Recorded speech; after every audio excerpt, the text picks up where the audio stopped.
Super Castlevania 4. Seems we have a legend on our hands today.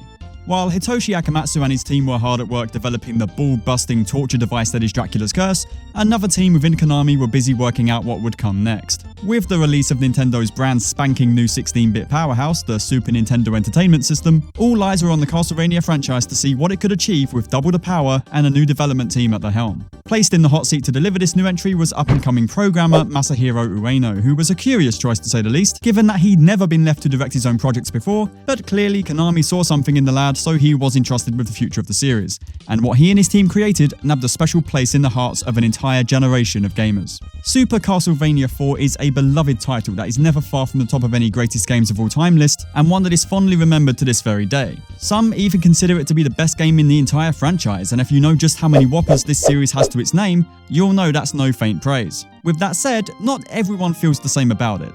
There's a subsection of classic Vania fans who aren't fond of the changes made in this 16-bit horror movie. As the first entry on new hardware, Ueno geared the title to be more accessible to newcomers than the ballbusters that came before it, and for the fans that prefer their Vanias extra spicy, this wasn't a welcome shift in focus. I've even seen some people call it one of the most disappointing games in the franchise, with criticism aimed at everything from the controls to the graphics. Well, today I'm going to be picking the game apart to work out why it's such a divisive little bugger, see whether the changes to the gameplay were well executed, and most importantly, what I personally think about Super Castlevania 4.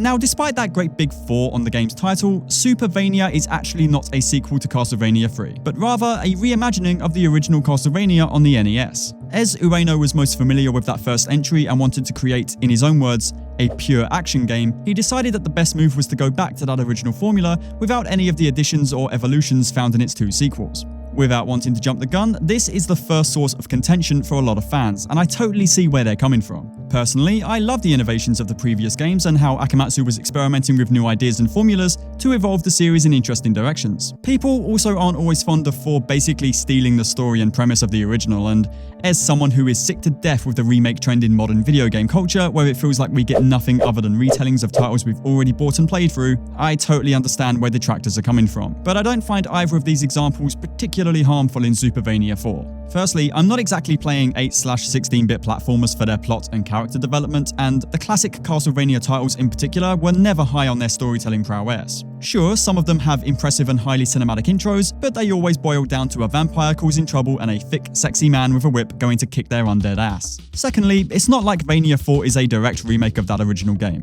While it does throw out everything that Simon's Quest and Dracula's Curse brought to the table, Super Castlevania 4 still makes the effort to expand on the formula with its own innovations and its own style to set it apart from the others. It actually has so little in common with its source material that you start to wonder if the whole idea was just an excuse by Ueno to avoid having to write a plot at all. We may be back in the well-worn shoes of Mr. Simon Belmont, but they feel very different to how they did previously, as the vampire hunter has seen a massive boost in his agility this time. Simon seems to have cured his joint pain as he can now move freely in midair, giving him the opportunity to correct poorly judged or timed jumps, and as his tunnel vision seems to have cleared up too, he can now fire his whip in 8 directions all around him to hit low or high flying enemies. He can also waggle the whip around in front of him to handle little fuckers or groups of candles more efficiently, can jump onto staircases instead of always having to start from the bottom, and can creep along the ground while crouching to sneak under foes or obstacles. Compared with his rigid and inflexible predecessor, Simon 2.0 is a bloody athlete and a dream to have control over. The free-flowing sense of motion under your thumbs makes the platforming feel far more expressive and in the moment than the tanky controls of the NES games, where every move had to be carefully pre-calculated and considered before making it.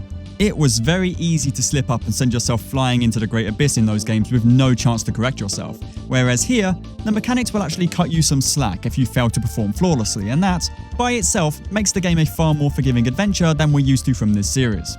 Personally, I find these mechanics are really nice to wield, and as I said about controlling Grant the Nasty in my previous analysis, having such a fluid level of control over your character in these tight stage designs makes you feel like you're stretching your legs as you work through them.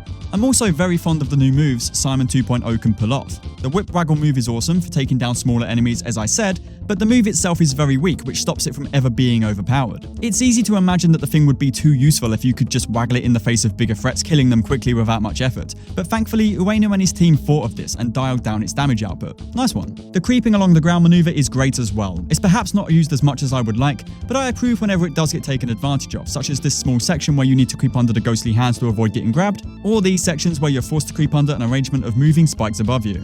Some may consider these pace-breaking, but I don't think any of them go on long enough to be worth complaining about. I find them nice tense little moments that break up the action. Having said that though, these new additions and the gameplay itself here does make the adventure less tense and strategic at times. The rigidity of the NES games lent itself naturally to tighter, more strategic gameplay, especially when it came to tackling tougher foes, as you weren't afforded the luxury of easy movement like they were. This meant that working out the best way to dispatch an enemy that could easily run rings around you was the key to coming out alive, and, for me, what made the game so gripping. That's not to say that there's no strategic potential to be found in the 4th entry, but coming up against a big tough foe is no longer the terrifying prospect it once was, and I think the whip itself is largely to blame here. As we're now on 16-bit hardware, Ueno clearly wanted to show off what graphical witchcraft they could pull off with this injection of power. And while I'll save the bulk of this for when we get to talking about the graphical fidelity, I will say that the team did very well in this regard. In order to make the sprites far more detailed though, they decided to make Simon 2.0 much bigger than his NES counterpart. And this means that the whip, at max level, can cover almost the entire screen. This issue is a classic among detractors of the game, and I can't lie, it really takes away from the fun of defeating enemies here. You no longer need to carefully navigate your way closer to the foe you want to hit. You can often just chill a whip's length away and keep whacking them until they finally give up the ghost. I find this especially debilitating when it comes to the Bone Pillars, who were once one of my most dreaded foes to take down, but now, whatever. Look at this, it's actually embarrassing. Now, as I said previously, Ueno wanted the game to be more accessible than the previous titles in the franchise, so that could be the rationale behind this decision. And I have no issues with Supervania 4 lowering the difficulty, but I think there's a very big line between making the adventure easier and making it completely one-sided, and sadly, I think it crosses that line once too often. The whip often makes enemies far too simple to defeat, and this has the knock-on effect of making the title far less involving than its NES predecessors. I have read an interview with Ueno where he stated that development crunch might have contributed to some of the severe balancing issues, and if that's the case then it sure explains a lot, because it sure feels like giving the whip so much versatility was a last-minute decision and the rest of the game wasn't rebalanced to take that into account. But that's just conjecture on my part, I can't prove that. What also doesn't do this new omnidirectional whip any favours is that the stage design really doesn't make great use of the thing. I have to confess that I was really struggling to write this section of the video because I felt like the whip was used well during my free playthroughs, but when I came to find examples to back myself up, I had trouble finding any substantial ones. So I decided to do another playthrough where I ignored the other 6 directions, and honestly, I found the adventure was still really comfortable.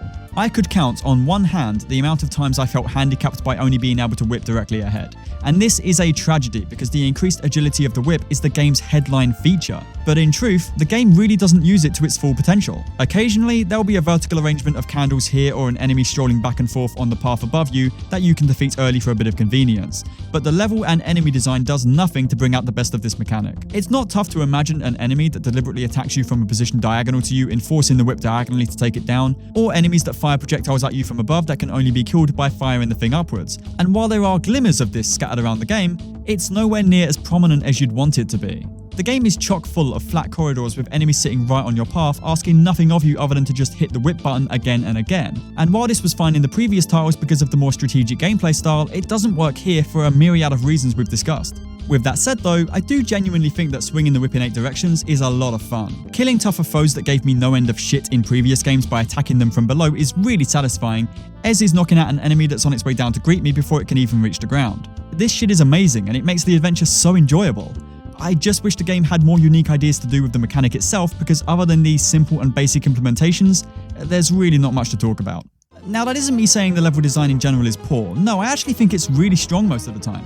The platforming sections are some of the game's strongest moments, and they've all increased in complexity since Vania 3, most likely as a result of Simon's increased agility. It's little moments like jumping around this cave area in the second stage or navigating platforms that can only be stood on for a split second before they chuck you into the abyss, which the mid-game will have you doing all the time. This is the kind of shit that platformer junkies like me just adore, and Vania 4 has this stuff in spades. I've always enjoyed the platforming in the NES Castlevanias as well, but these moments were always strong in conjunction with tough enemies to tackle alongside them, whereas here, just chuck Simon 2.0 in a complex arrangement of platforms and I'm having a ball.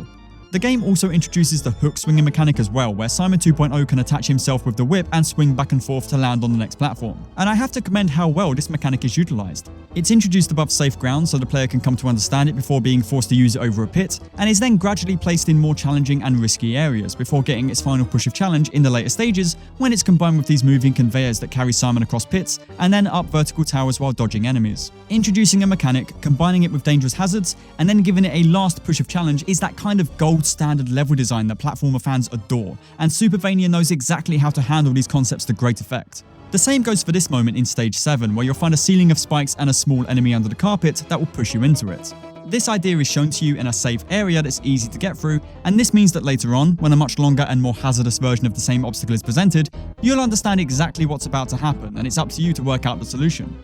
And I like that I've managed to find a couple of ways to get through here scratch-free, so it's about using your creativity. These examples showcase what I think is one of Super Castlevania 4's greatest strengths, that being how thoughtful and carefully planned out the level design is in all aspects. You're always given a fair chance to work out what's about to happen, either by keeping an eye on your environment, such as watching these shaking chandeliers or the bright green enemies sitting on the ceiling, or by having it demonstrated to you beforehand like the two examples I just mentioned. I don't think it has a 100% hit rate in this regard though. There have been occasions where enemies fly into me way too fast for me to react, these barrels falling on my head in the third stage I could do without, and some enemies are completely unintuitive in my opinion, such as the upright coffins that rattle around and chase you when you go past, like how am I supposed to know what they're about to do?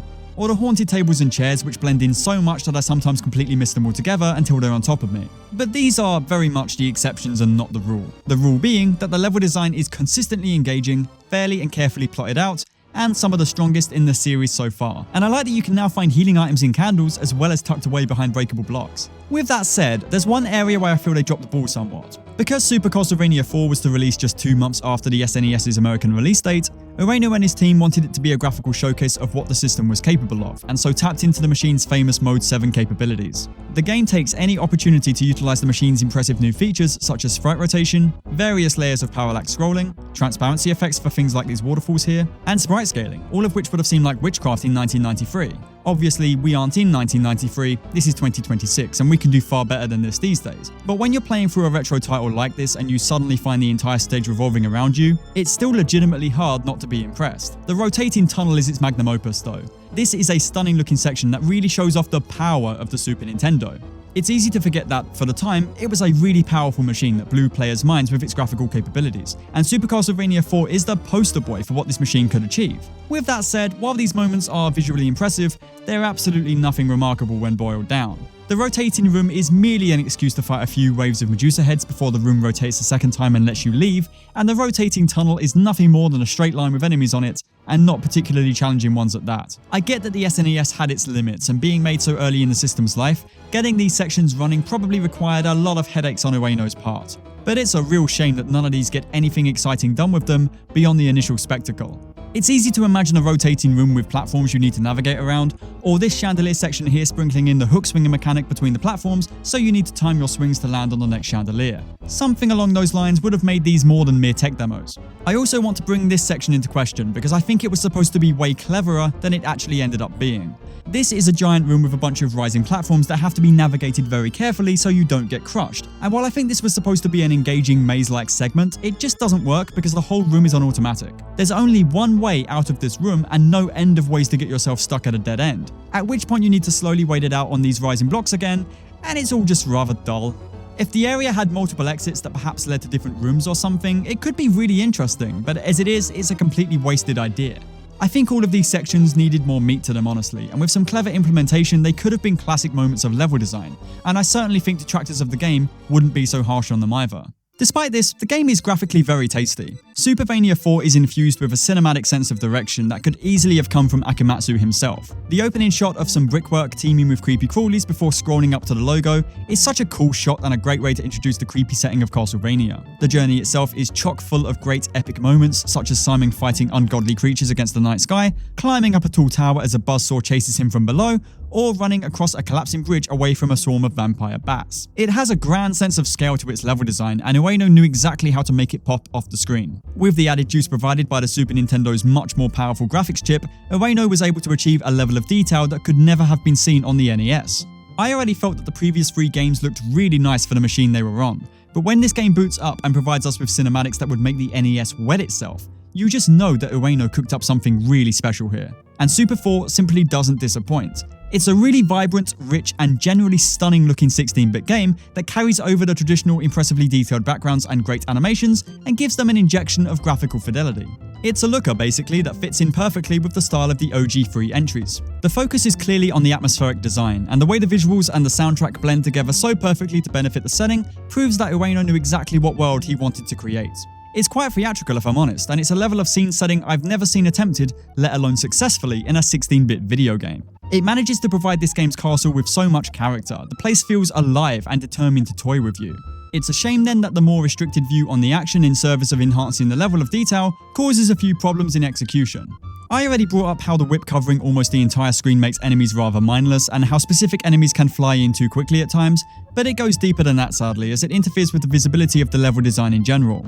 One such example is this massive cog in the late game that flings itself towards you before you've really had a chance to work out what you're dealing with. If the screen were more zoomed out, you'd have a fair chance to work out what was about to happen, but as it stands, a first-time player is most likely going to get walloped by this thing before they even know what's going on. And most offensively, there's a segment near the end of the game in which you'll need to scale a bunch of rising platforms to make it to the top of the room. This is an unironically brilliant segment that I really like, but because most of the threat is coming from above you, it's very possible to hit the instant kill spike from below without very much notice. This is especially problematic right at the end of the scene where there's a long stretch of these fuckers just obscured by the top of the screen, so if you don't know in advance that they're up there, well, you soon will.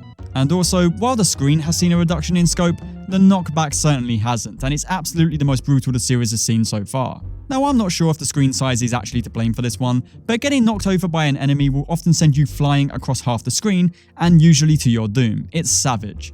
I never really bitched about knockback in the previous games because it was always just something I felt you should take into account when playing games in this series. Knockback is just a fact of life and you should get over it. But here, the knockback is so sadistic that I found it way more frustrating to deal with than ever before. Is this inherently a problem? Nah, not really, but given that knockback in general is one of those old, cheap-ass, arcadey methods of draining players of their lives, to see it get an increase in effectiveness in this next-generation title is a bit disappointing. To move on to something a little less convoluted, we have the boss fights. Firstly, these guys have never looked better and have certainly benefited the most from the jump to 16-bit graphics. All of them are so detailed and animated so fluidly, and they have so much presence and threat to them that make them all feel unique. Also, I am just in awe of some of these fights conceptually. The first fight is a skeleton knight riding on the back of a skeleton horse who dismounts once you take down his ride. Then there's a giant stone monster who will rain rocks down on you at sporadic intervals, forcing the player to mind their positioning. A pair of dancing ghosts who materialize around the arena. A Frankenstein's monster homage who throws a variety of spells with different effects your way. I love this one in particular.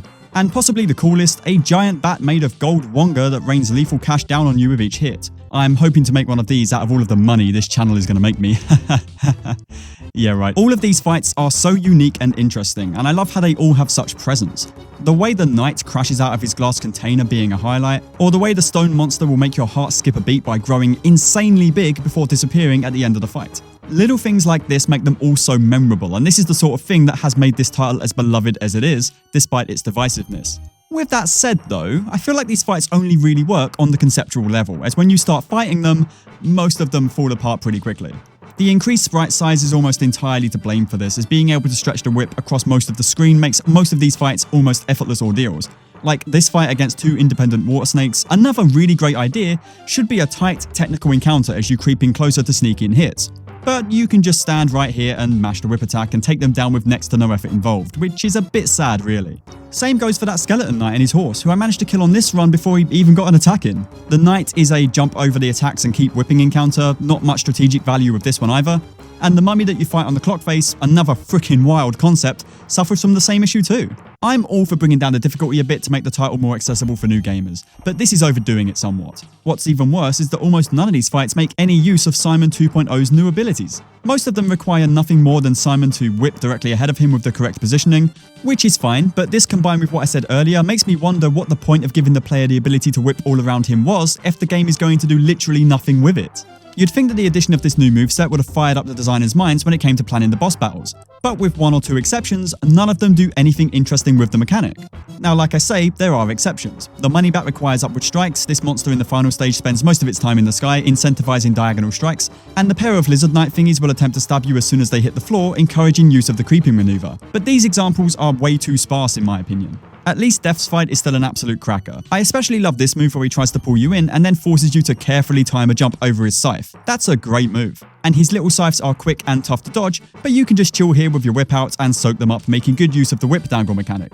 It may eliminate the challenge, but realistically, a new player is not going to be able to pull this off effectively, so this is a great move for expert players to make them feel like a badass. If you ask me, almost, if not every encounter should utilize the new moveset in some fashion, because if you're going to jazz up the control scheme for the player and then not challenge their use of it, then why even bother in the first place?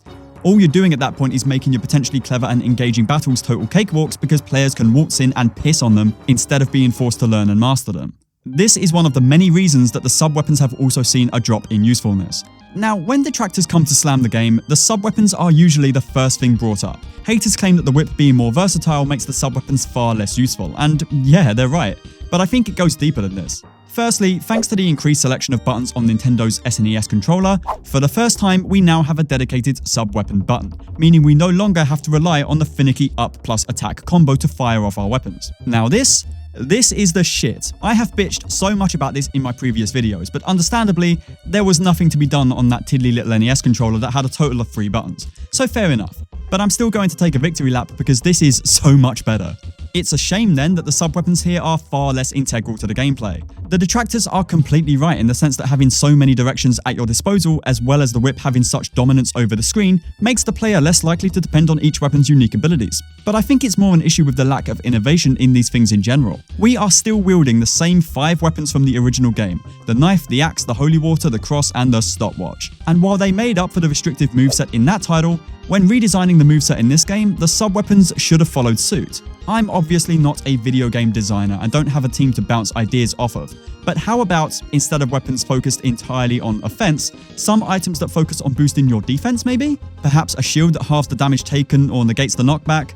Maybe items that boost the platforming agility further, granting you a double or higher jump? Boosting your speed, or something that would make picking up one of them feel worthwhile in conjunction with the newly versatile whip and moveset. This actually strengthens my theory that the whip was redesigned very late into development, because if the team had set out from the beginning with the intention of making the whip more versatile, surely at some point things like the sub-weapons would have come under scrutiny and the team would have tried to rebalance them. With all that said though, I don't actually care that much. I know that sounds crazy, but the sub-weapons have always been such a situational concept that, frankly, losing some of their use is not that big of a deal to me. Maybe I'd feel differently about this if you were able to retrieve a weapon you lost by picking up another that suddenly dropped out of a candle, an issue that is still here 4 games in, but as it stands, I can't say it's something that negatively impacted my experience. I've always struggled when editing my previous videos because I have to hunt through my footage for evidence of me actually using the bloody things, because I always find that they're so situational that I rarely use them. As a result, if you ask me whether demoting the sub-weapons in exchange for making the whip more versatile is a worthy trade-off, then I'd say absolutely. At most, you'll be using the sub-weapons around 10% of the time throughout the stages, and this applies to the previous 3 games as well. So if making the weapon you'll be using for the other 90% better demotes those other items, then so be it. With that said, I don't think they're completely useless. There are a few areas in the late game where the rooms get extremely cramped and projectiles are everywhere, and I did find myself leaning on my secondary options in these scenarios. But these moments were very few and far between, and I found myself not really caring when picking up a new weapon because I knew I wouldn't be using the thing very much anyway. Whew, right then, while we take the incredibly atmospheric journey down this corridor to the final boss, let's wrap things up here. I've already talked the visuals to death during this video, so no need to repeat myself, so let's get straight to the music. Taking full advantage of the Super Nintendo's far superior sound chip, the OST of Vania 4 is composed of much cleaner and more advanced instrumentation and layering that stand it way above the previous tracks in terms of audio quality. It fits nicely alongside the upgraded visuals and is another great showcase for what the SNES could do when developers were willing to push it. It would probably be unfair then to compare its tunes to those of the NES titles, not just because of the hardware, but also because Super Castlevania 4's OST focuses way more on the atmospheric qualities of the environments. The music in SC4 is far more chilled and ambient than previous titles. It has plenty of the more blood-pumping, heart-pounding bangers, but a lot of the soundtrack is slow, quiet, and very atmospheric. Initially, this concerned me because this slower approach sort of clashed with the action of the gameplay, but cleverly, these tracks are only used on the more slower paced stages with a heavier focus on careful platforming than fast combat. This gives the OST as a whole a very unique feel that stands apart from the 8-bit soundtracks of the NES titles, and it's a really nice listen and a playlist I'm happy to relax to. It was certainly a calming listen while writing this video. The tracks themselves are very well composed, and a lot of them reminded me of exploring towns in JRPGs, strangely enough. In fact, the track that accompanies Stage 3-2, The Waterfall, kept reminding me of exploring the reactor in Final Fantasy VII. These tracks do such a good job of bringing out the atmosphere within the stages and giving them such a cinematic vibe. The slow, foreboding approach to Dracula's castle and the aforementioned trek down the candlelit corridor are such compelling and memorable moments, thanks to the soundtrack adding a lot of gravitas to the situation and bringing out the best in the scenery, which is a strong point for the entire soundtrack in general.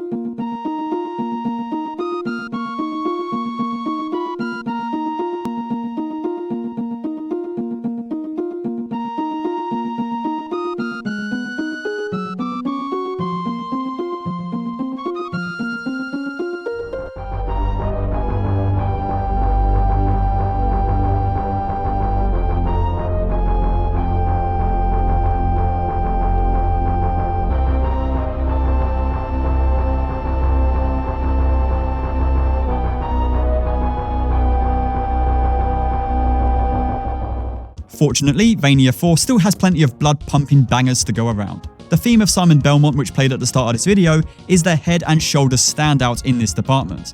It's an absolute cracker that fits the game so perfectly, and it was always a joy whenever it would start playing. There are so many tracks I would love to highlight here, and I shall, but special attention should absolutely go to the insane, frenetic, and quite simply bonkers Clockwork Mansion theme, which perfectly reflects the balmy, confusing, hypnotic mess that is the mechanical maze.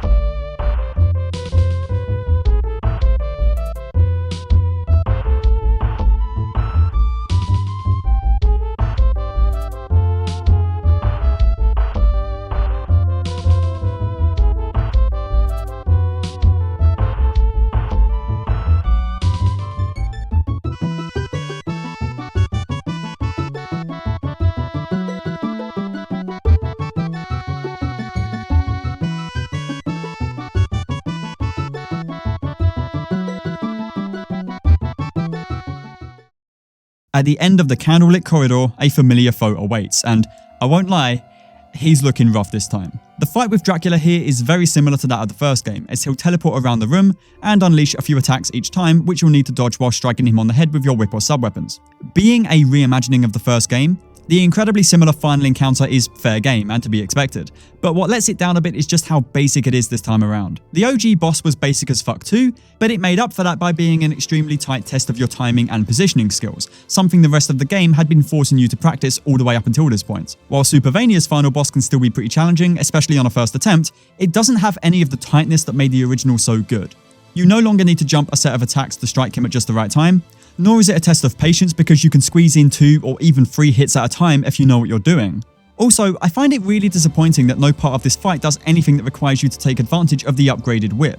He kinda has a second phase of sorts, but it's way easier than the first phase and even less eventful, as he merely causes electricity to strike down from above, but positioning yourself to avoid this becomes absurdly easy after just a few attacks. The hilarious thing is that I actually wouldn't have minded that cheap ass second phase from the first game to make a return here. The ability to whip in diagonal directions would have made it way more comfortable, as well as the ability to creep along the ground, which could have made ducking his smaller jumps a more viable option. Instead, we get this bollocks, and it's a rather underwhelming final battle. You even get health items by hitting these purple projectiles, it's mad. So yeah, it's a pretty disappointing encounter, all things considered. But what I am more mixed on is the fight's backing track. Maybe it's because I'm used to the more climactic and bombastic tunes playing over my Dracula encounters, but the calm and melodic piece that accompanies this fight, it just feels a bit underwhelming. It's a great tune, don't get me wrong, but it doesn't really scream final boss fight. On the other hand, I really respect the decision to use it. It makes the fight feel more climactic and cinematic in a low-key kind of way, and reflects the arduous journey we've been through to get here. I'm absolutely in two minds about this, so I'll leave it up to you.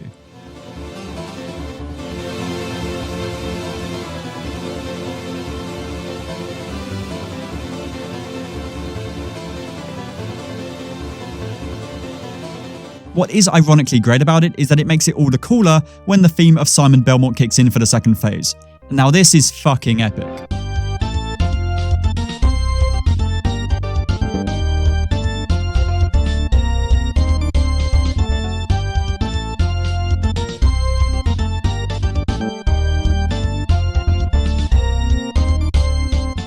With Dracula defeated again, Castlevania crumbles once more, and we get easily the most cinematic and cool end screen in the series so far, showing off perfectly Masahiro Ueno's flair for stunning cinematography. Hitoshi Akamatsu would be proud.